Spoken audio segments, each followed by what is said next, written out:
Navsari town પોલીસે દશેરા ટેકરી વિસ્તારમાં ગાંજાના વેચાણ કરતા એક શખ્સની ધરપકડ કરી, જેની પાસેથી કુલ 53.4 ગ્રામ ગાંજો મળી આવ્યો છે, જેમાં 41.88 ગ્રામ વનસ્પતિજન્ય અને 11.52 ગ્રામ હાઇબ્રિડ ગાંજાનો સમાવેશ થાય છે. આ ગાંજાની કિંમત 34,997 આંકવામાં આવી છે.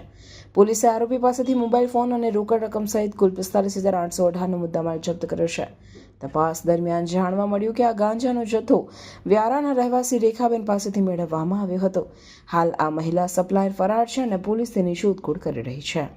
આરોપી તરીકે સુફિયાન સન ઓફ હનીફ સિદ્દીક શેખ, રહેવાસી દશેરા ટેકરી, અને જે આ ગાંજો પકડાયો છે એ ગાંજો આપનાર રેખાબેન, જેનો ખાલી મોબાઈલ નંબર છે અને રહે વ્યારા છે, એનું નામ ખોલવામાં આવેલ છે. જેની હકીકત એવી છે કે આ જે આરોપી નંબર 1 છે એની પાસેથી આ વનસ્પતિજન્ય ગાંજો 41.18 ગ્રામ, જેની કિંમત 418 રૂપિયા, અને એક બીજો વનસ્પતિ હાઇબ્રિડ ગાંજો 11.52 ગ્રામ, જેની કિંમત છે 34,560, એમ કુલ ગાંજો 34,978 રૂપિયાનો ગાંજો કબજે કરવામાં આવેલ છે, અને મોબાઈલ 10,000 રૂપિયાનો, એમ કુલ 45,818 રૂપિયાનો મુદ્દામાલ કબજે કરવામાં આવેલ છે.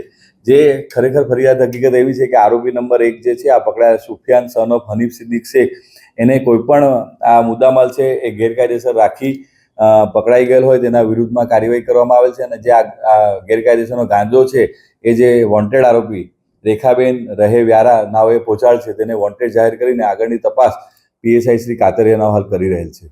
કોલેજની અંદર જે વ્યક્તિ છે ગાંજો વેચનાર, તે કોલેજની અંદર ગાંજો વેચી રહ્યો હતો તેવી માહિતી આવી છે. એ સાચી વાત છે. હમણાંના જે સમય ચાલી રહ્યો છે એમાં આ લોકો જે આ ગાંજો વેચનાર છે અને સપ્લાયર છે એ નવયુવાનોને અને કોલેજના છોકરાઓને ટાર્ગેટ કરી રહ્યા છે અને એમનામાં આ વ્યસન ઘુસાડી રહ્યા છે.